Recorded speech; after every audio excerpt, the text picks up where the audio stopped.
welcome back to our little podcast here tonight. We are by the airport, near a bar somewhere, and we're going to talk about stuff that's on our mind. Take it away.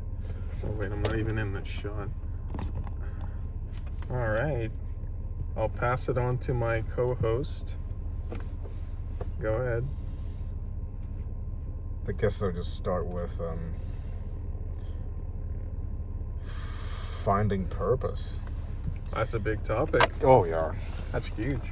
A lot of us, straight out of high school, gets pushed into some random university program to get a degree, and then forced to take all these stupid courses that have nothing to do with what you're passionate about and like what you're interested in. And then it's either that or people go into trades. I'm like, is there literally nothing else? Like, is it just either university or trade school? Or Hastings Street. Or just go straight to working as a barista or fucking at McDonald's. Well, you can't really make it like that. Because I don't feel... the thing is, I don't feel like a job or even a career just defines or equals purpose. Well, Tony, what you're doing now is confronting the modern myth of career equals life. I think the way our society is structured is that your career and what you do for a living makes up most of who you are in the eyes of others. And that's the way people see you, but it might not be necessarily the way you see yourself. But I just don't want to be... I don't want people. I don't want myself to be defined by what I do for a living. Yeah, I'm sure a lot of people feel that way, but like the first thing people ask each other when they meet is usually, what do you do for a living? That's, for some reason, that's what people go to. I feel like that's... I mean, for us, like coming from my Asian background, culture, it's basically to gauge your income level. Like when you ask that, there's nothing else. We don't care about if you love your job or if you're actually interested in the work you do.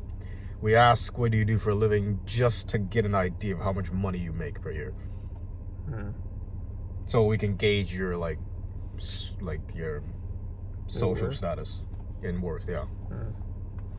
Well, that's why I find in a lot of Asian cultures, it's lawyer, doctor, or engineer usually.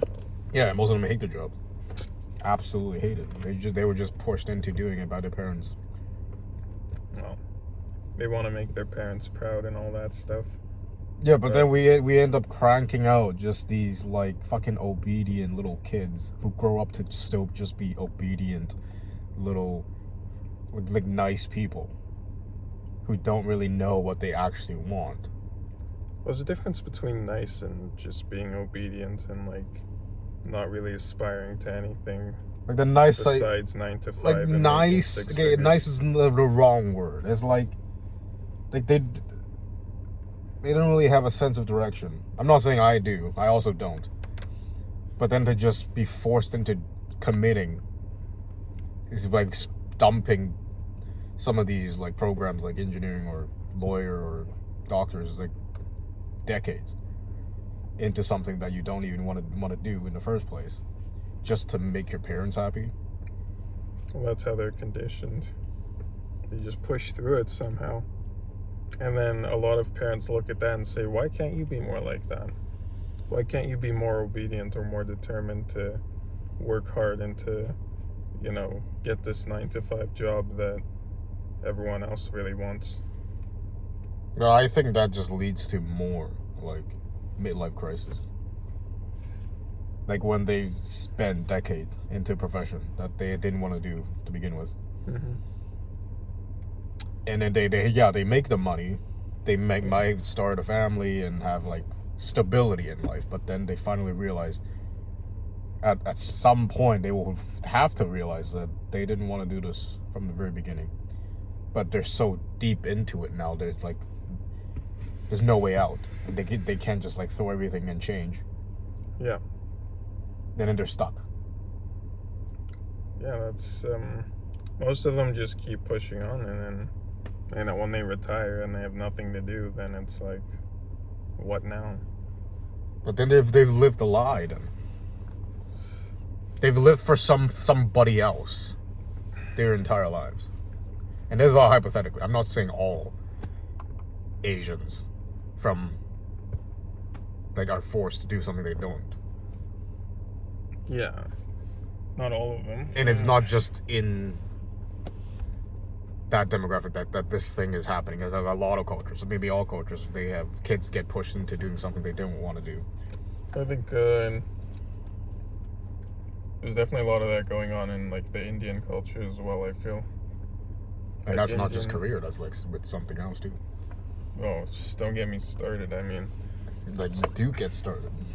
Well, look, all I'm saying is that sometimes they gotta ease up on their, like, I get it that their culture is really important to them and that, like, they, respect their religion and they don't want to, anything to really interfere with that. But when it comes to letting their kids see other people or embrace different perspectives, the amount of hostility and sort of, like, the way they are opposed to that is a little bit unsettling to me as a Canadian, because like we're all about embracing different cultures and ideas, and we're supposed to be a melting pot where everyone gets along and all that stuff, but some cultures are just not really compatible with others in terms of like they don't really want to mesh together. So that's a bit of a difficulty at this point. But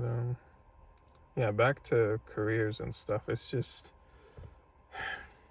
finding what you want to do and actually enjoying it and being good at it. That's one of the great mysteries of life. Like, how do you do that? And you'll find a bunch of different answers from a bunch of different people. Some people say do what you love. Some people say do what you're good at. Some people say just pick whatever makes the most money, but who the hell really knows? Like, we're raised with this notion that we have to contribute to society by having a job and by being useful to society, but what are we gonna do? There's more and more people growing up now that don't know what they want to do, and there's just so many options and so many economic circumstances and different market dynamics going on that it's just really difficult to understand what we're supposed to do at this point.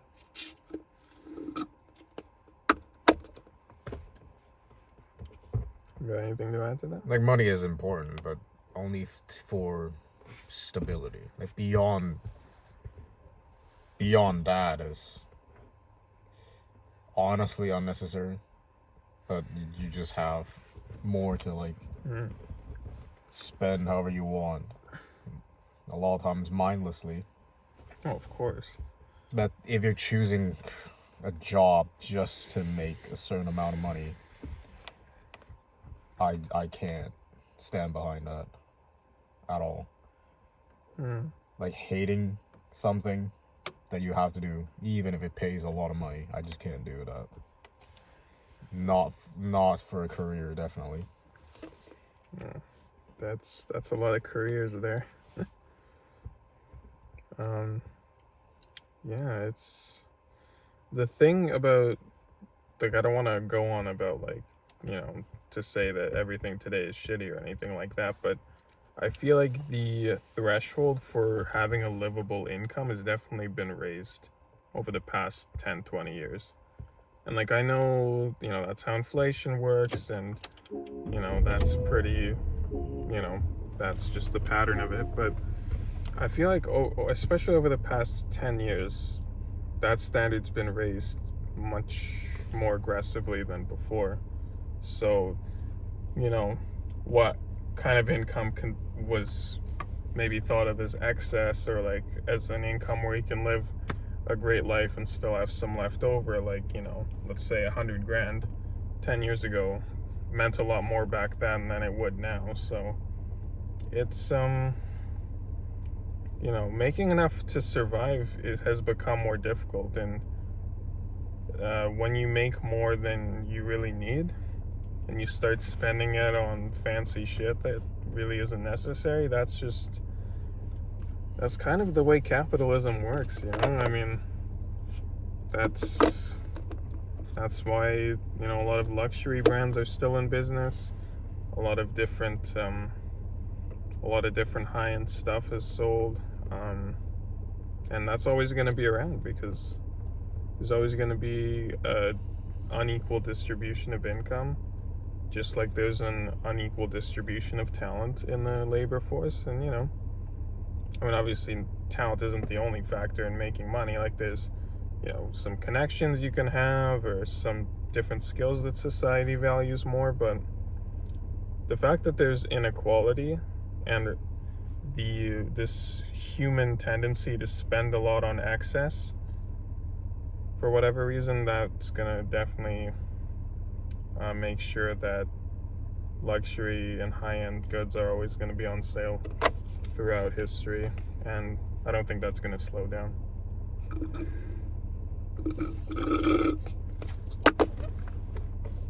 I'm not even close to being able to spend on that stuff right now. I'm already in a lot of debt right now, and I'm currently unemployed. We're working on that, though, right? We already got your resume, in a pretty good shape. Yeah, even if I get a job again, it will still be a struggle. Like, my coworker from the last job I had, one of them has to spend $1,600 a month on rent, just that, and she only makes like $2,300 a month. Damn. Yeah, with the minimum wage job. Oh, that's tough. But that's the current state. $2,300 might be enough to get you a shared room in Surrey, but I don't think it'll get you much further than that. Yeah, that's tough. Jeez. Luckily, we both live with our parents, so... I don't like what we're living with my parents. Oh. Because I'm sure I'm not the only person who feels that living with your parents could trigger a lot of things and affect your mental health. Like, be it shame that you're like, oh, you're still living with your parents even though you're at a certain age, or you just want that independence, but then you feel trapped because of basically the economy, or like your financial situation. Mm-hmm. And for me, it's like there's even it feels even more uncomfortable when just growing up, I did not have a good relationship with my parents. And I've had to go through a lot of shit. I won't go too deep into that, but I've talked to other people who are in a similar boat, and they're like, it definitely, living with their parents is like making their mental health worse. And not saying that's the only reason why their mental health is getting worse, but it's definitely a huge aspect, because the environment you're in, like, I believe that the environment you're in plays a role into like your mental health. Like, honestly, like, I would go as far as to say environment have like the potential effect on your genetics even. So, and I don't have any articles or different studies that I can pull and reference to from like PubMed and whatever, but I do believe that like everything has an effect on the expression of genes. And this kind of goes off topic, but it all ties together. Well, that's interesting. So you're saying that the environment kind of affects your genetics in a way? Yes, the biopsychosocial model to like health and disease, and epigenetics, and the expression of genes, like different, the genes you have are not like a on and off switch. It's more like it's almost like a dimmer, and depending on your environment or like diet or like lifestyle or even beliefs, And that will affect your genetics? oh yes, Well, I guess I learned something new today. it's a really like definitely very controversial. There's not really like enough studies or like enough science to back that up, but I definitely believe that's the case. Like scientific studies or not, even anecdotal evidence is enough to support this theory. Well, I mean, yeah, people believe in all sorts of things. I'm sure there's crazier stuff than that you can believe in, but it's interesting, actually. I don't have any personal thing to add to that, but what I've heard about genes is that stuff's pretty much set in stone. Like, you're born with it, you can't change it, just who you are, and then the environment. You have the genes that will make you more like you're predisposed, but you're not predetermined to have the specific disease or illness. But depending on your environment and how you're raised, and different like stresses and traumas can trigger these genes, or these genes can be dormant. So certain things can bring them out. Yeah, like twins, for example. Basically the same genetic makeup, but they can have totally different lives, even with the same genetic material and the same parents living under the same roof. They would get different experiences as different human beings. And one might get a disease, but the other one might be fine. One might be allergic to some certain things, or the other one would not. So it's not just genetics. Yeah, it's not just, you're set in stone. No, you're not. And another,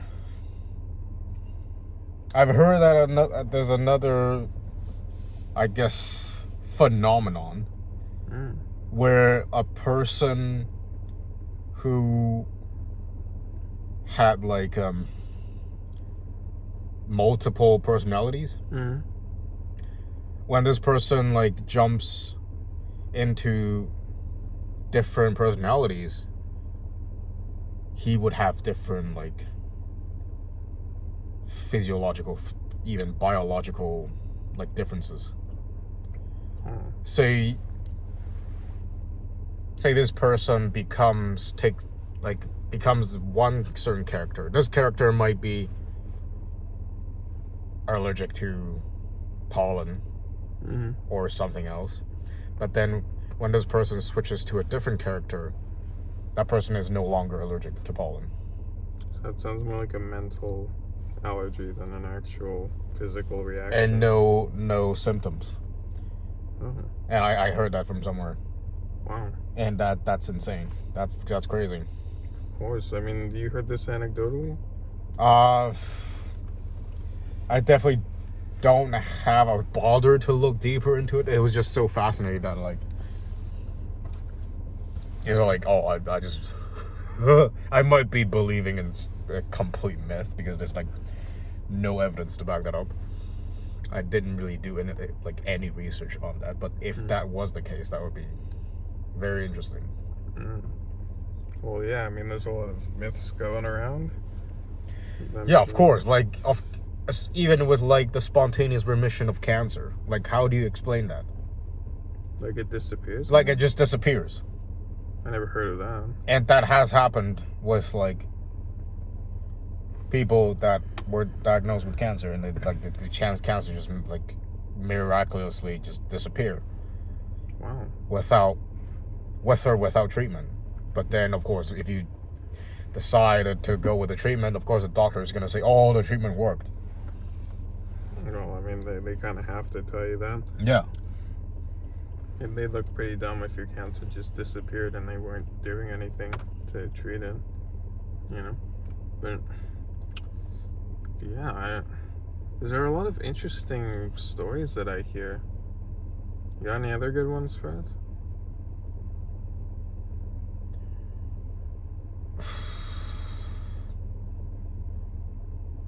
I'm just pulling shit on my ass, but that's what a podcast is about, man. There's another. I think this is something that Joe Dispenza was saying. This, like, you could say he's a Joe who? fake doctor or whatever. Oh, really? Yeah, because he basically just got his degree from like this random school. The school of famous doctors. Yeah, and he's not like an actual doctor. He's like a chiropractor, but then chiropractors get the same designation. Doctor's a doctor. Yeah, but he mentioned on one of his books, like, this study that people did with patients and another group of healthy people, and then the group of healthy people were like using prayers or whatever. Really? To help the patients who are like terminally ill, and then they found that the people who received the prayers recovered, or more of them recovered, but then the people who didn't, they just ended up getting worse or died. Wow. Certainly sounds like religion's the answer. Who did they pray to?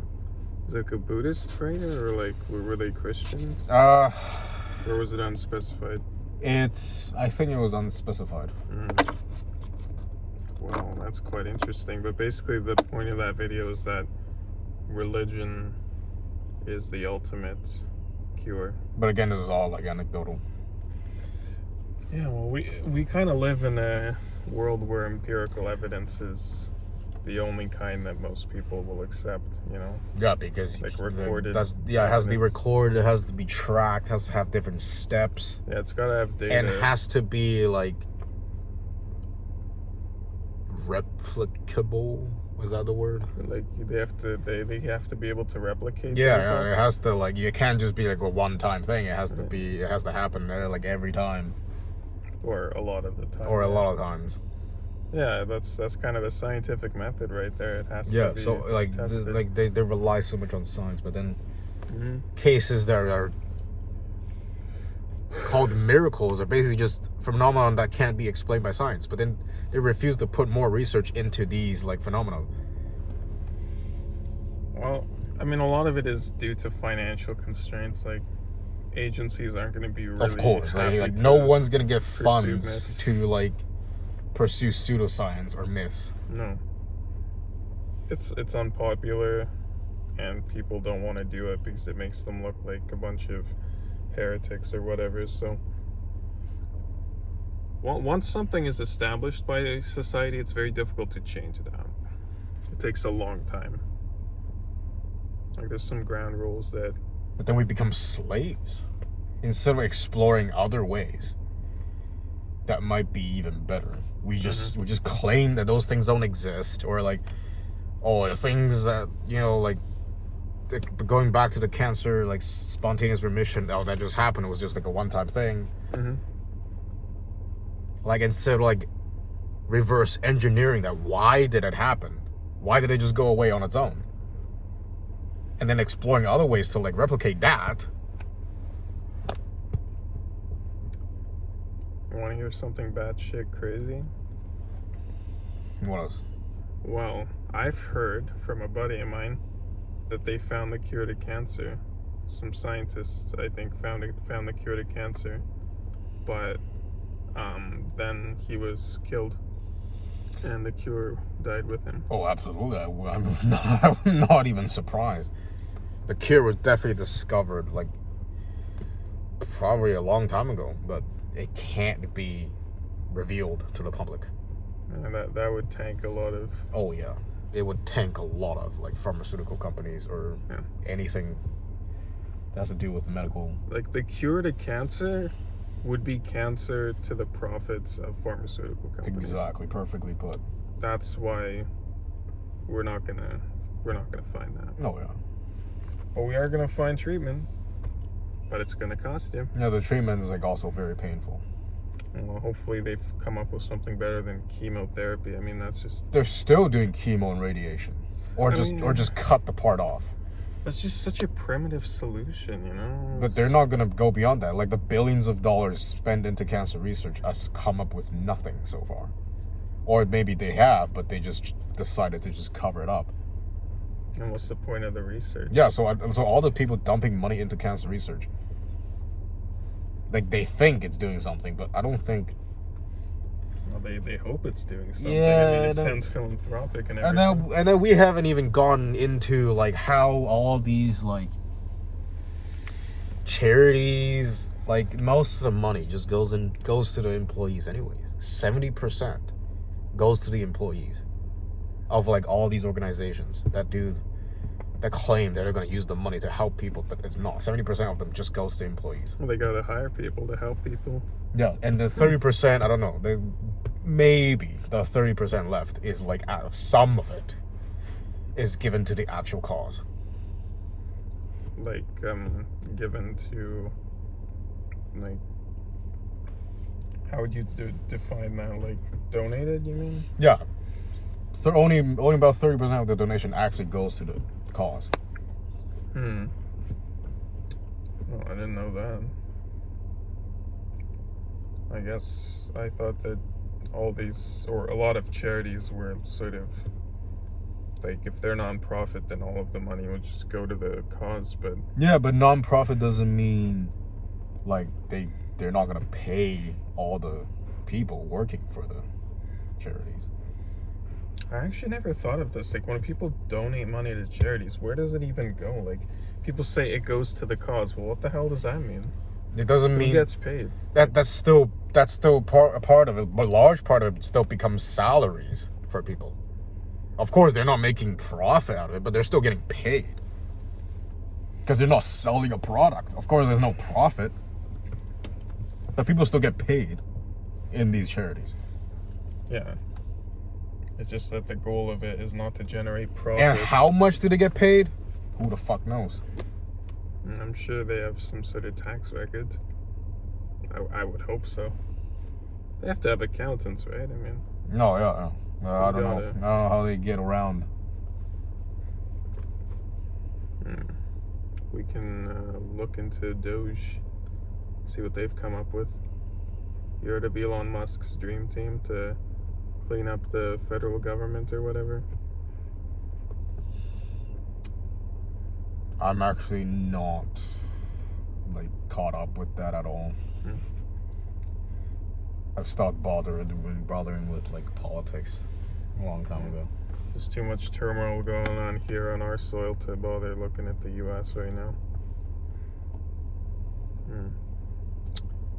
Well, you know, it's here in Vancouver, it's pretty...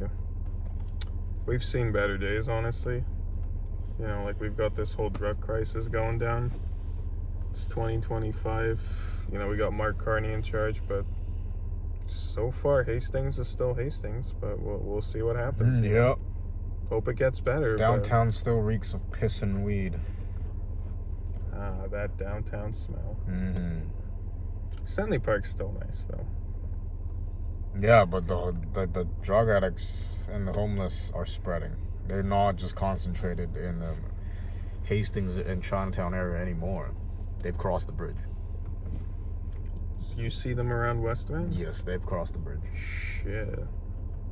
Well, welcome to my world, sunshine. How does it feel? But nothing's being done. Well, you know, there's a lot of different financial constraints and, you know, constraints. All the tax money that goes to them, like they're not doing anything with the money. They gotta rip up the road and build a new one, apparently. Yeah, exactly. They gotta change that section around Robson and what was it, Robson and Butte? That area, they had to turn it into a more like pedestrian friendly intersection instead of doing something that actually helps. Oh man, they got to put a few more bike lanes on the bridge. Yeah. They're doing it for a good cause. Let me tell you, I'm a cyclist, and even I'm getting a little bit like, why do we need so many bike lanes? Like, I don't see a lot of people using these, this vast network of bike lanes. I mean, I feel like if we, like, a better use of the money would be to, build actual treatment centers and to treat people in these centers, treat them humanely, but also to stop giving them free drugs, while also, trying to free up traffic by, getting rid of some unnecessary bike lanes to, lower the emissions and, to reduce congestion. Like, it's not really a groundbreaking thing, but it seems like just a little bit of common sense thinking. But there's definitely some improvements that we can make even without radically overhauling our system. And I just don't think we're really doing that yet. Anyway, that's my little political rant there. You can take it away now. Yeah, but just back to what you said. Instead of building treatment centers or like homeless shelters, they're spending what? It was like $7 million just on that one intersection. 7 mil? Yeah, to make it more pedestrian friendly. Wow. Basically causing more traffic for cars. It's pedestrian friendly, not fucking car friendly. Exactly. And then we already know how bad traffic here is. Wait till you go to Moscow, as my dad would say. You'll see some real traffic there. No, but still, here it's not nice. The traffic, I mean, no. You do get to see some nice cars, though. Probably a couple Lambos, Ferraris, McLarens, that kind of deal. Come to Vancouver, we got some nice cars here. You know what I'm saying? At least the thing I'll say about Vancouver that I like is that there's a lot of nice cars rolling around. But the downside is you get a lot of drugs, crime, cost of living is just unacceptably high. And well, there's a certain... And it rains all the time. I mean, yeah, we could do with a little less rain sometimes. And sometimes I feel like this... I don't know if we're spreading the right message necessarily to everyone in terms of like I'm someone who sort of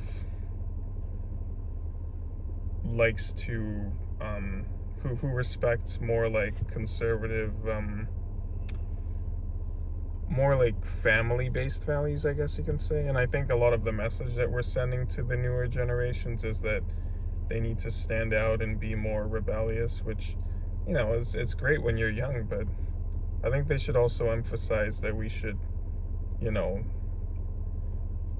have families and to be more kind to one another, but also to not let others tell us what we should do, kind of thing, which you can argue that is what we're being told, but also you can argue against that. But it's just, I feel like there's a lot of confusing signals going around, and especially with the emergence of social media, it's getting more difficult to understand really what is going on. It's just like an overload. You know what I mean?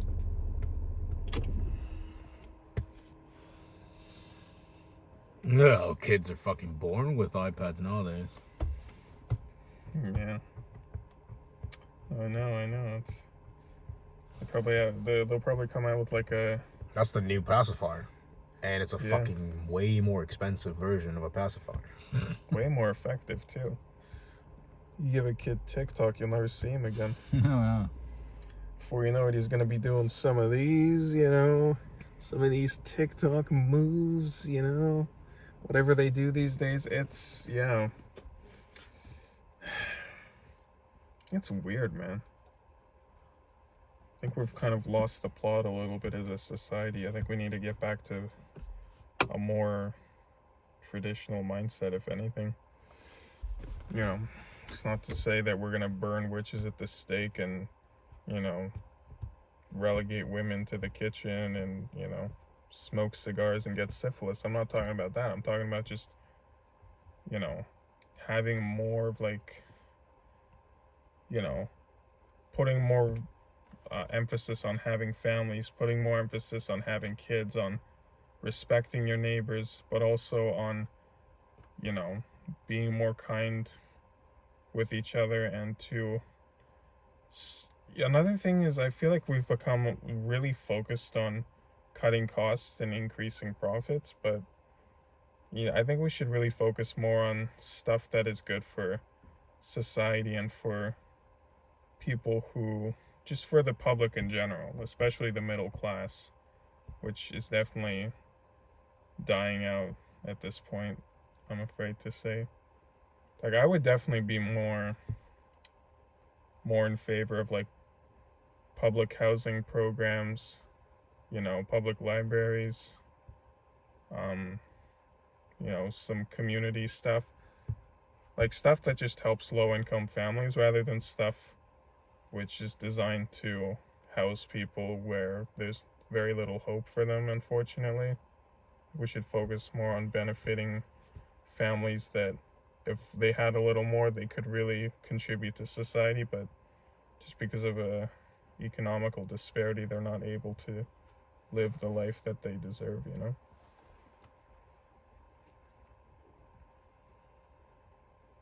Yeah. I don't know, that's another rant, but yeah, that's basically what I gotta say about our current situation here.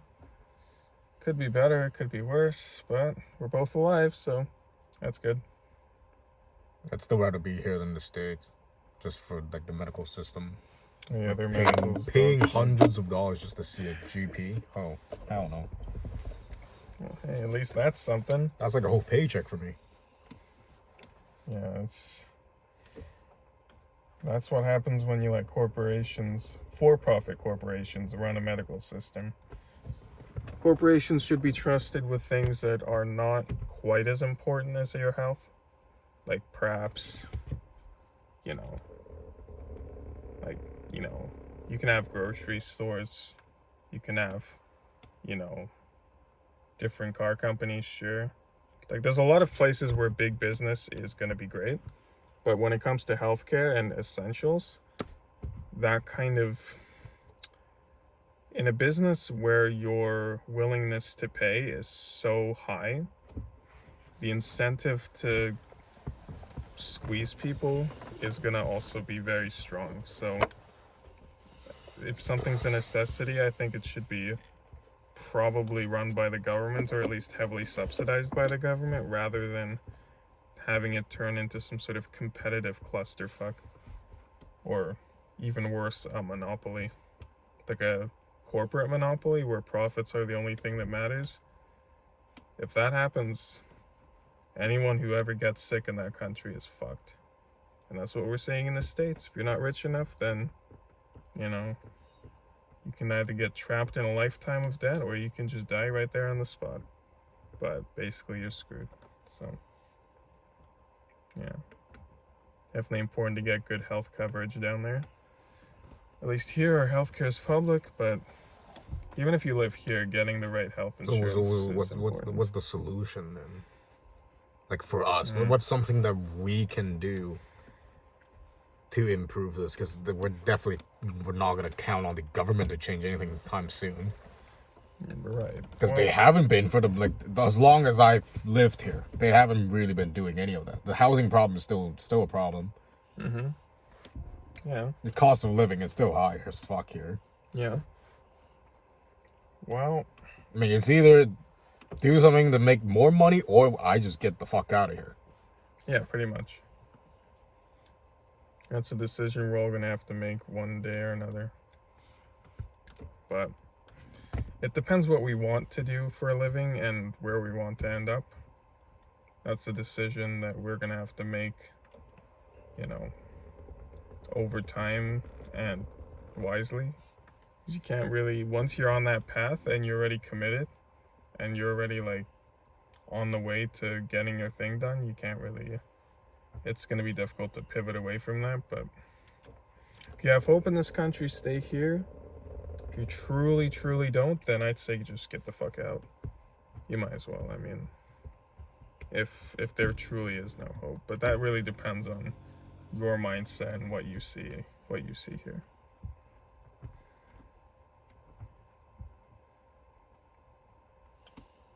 Yeah, who knows? Maybe next time we'll be doing this show out of Hawaii. Got anything else to say before we wrap this up?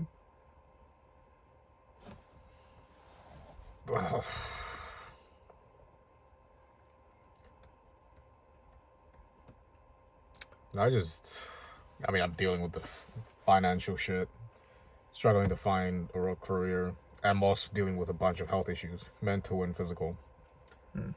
So it's even harder. Yeah, I could barely imagine.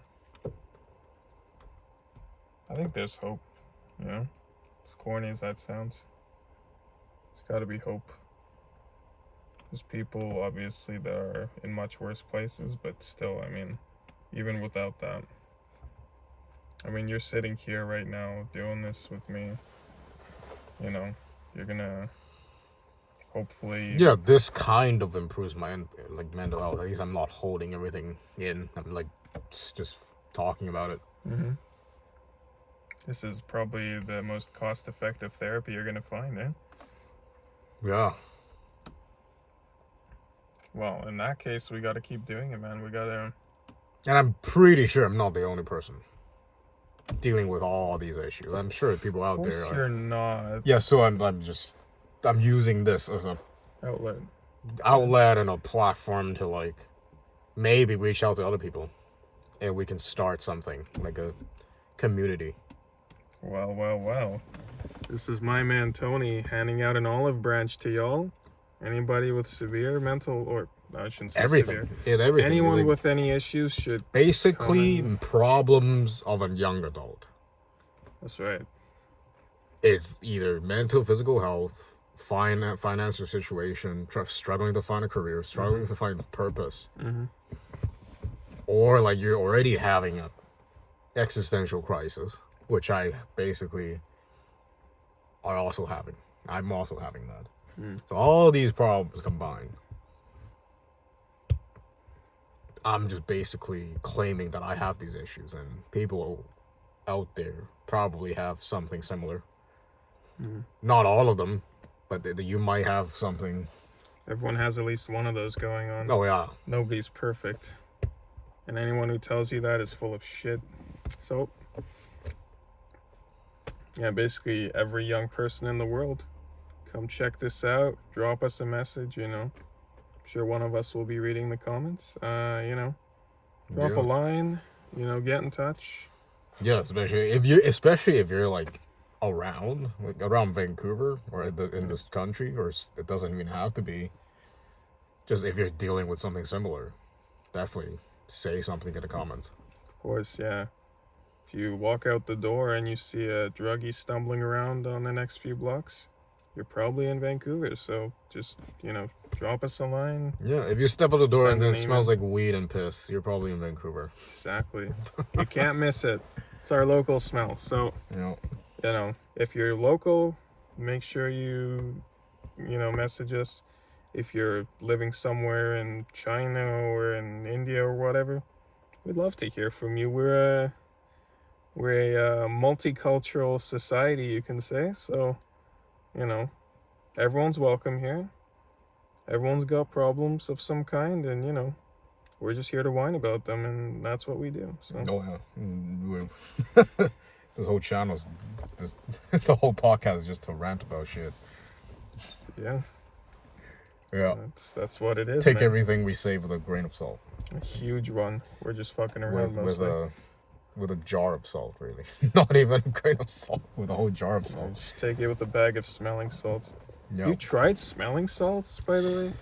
No. We should get a jar, man. Fuck. I saw Joe Rogan do it. He goes like that. Like, it's crazy, dude. We should try that. How much is it? I don't know.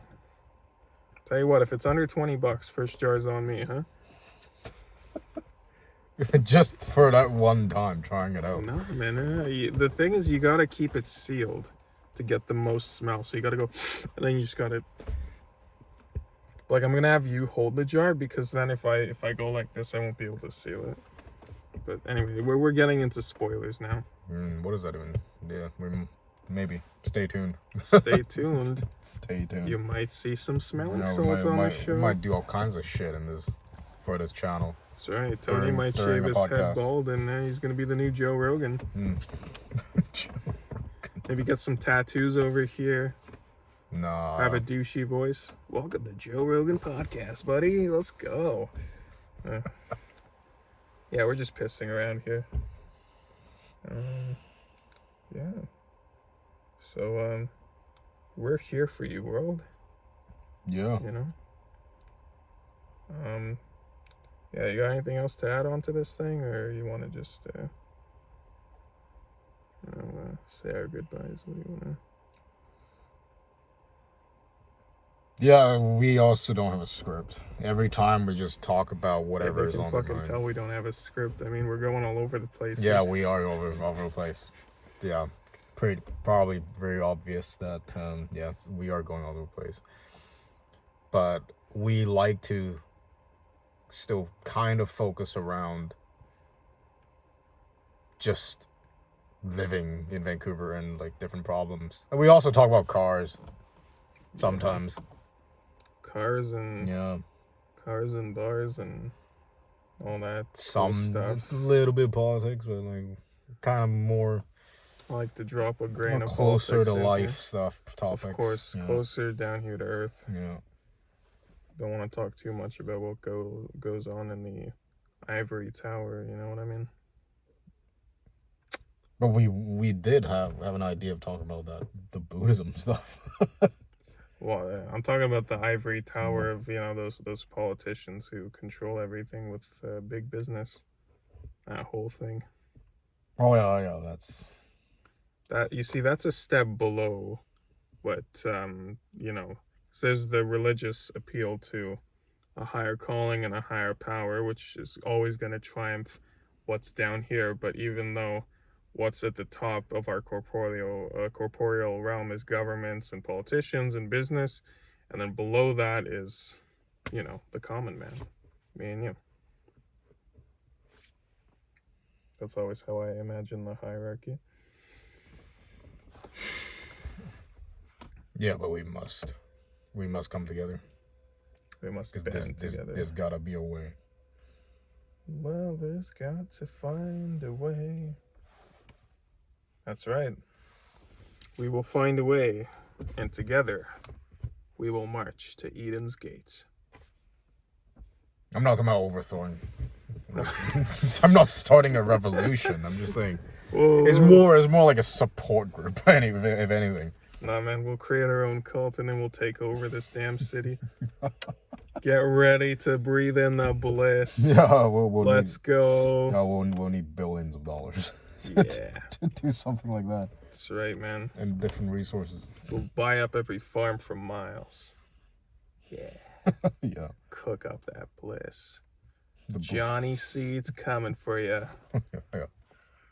Sleep tight tonight. Fuck right. Well, we already have a fentanyl issue here, so we don't really need. That's our bliss. We already got our bliss, motherfuckers. Yeah, we already have bliss. It comes from China. Oh gosh. We'll have our own locally produced fentanyl. Yeah, we already have fentanyl and weed here. It's already. Dude, weed is jack shit. But it's already. Fent is where it's at. That's the good stuff. Weed is just, it's puff for losers. We're talking crack, cocaine, ecstasy, all laced with fentanyl. That's the business. That's why we're all here, That's what we do. We're Canadian and we're proud. And nothing's more Canadian than snorting coke off a maple leaf. I don't know if we should cut this part out. Wait, what did you say? Nothing. I zoned out. There. Do you want to say anything to the viewers before we get demonetized? Like, I'm pretty sure we already... You think we covered everything? I think we won't get any money out of it already. Well, come on. Because, like, we might be sitting on gold toilets in 10 years and people are going to be... Yeah, but the shit we talk about and then all the swearing. Like, I don't want to censor anything. Think about... Oh, shit. I don't want to censor anything, so...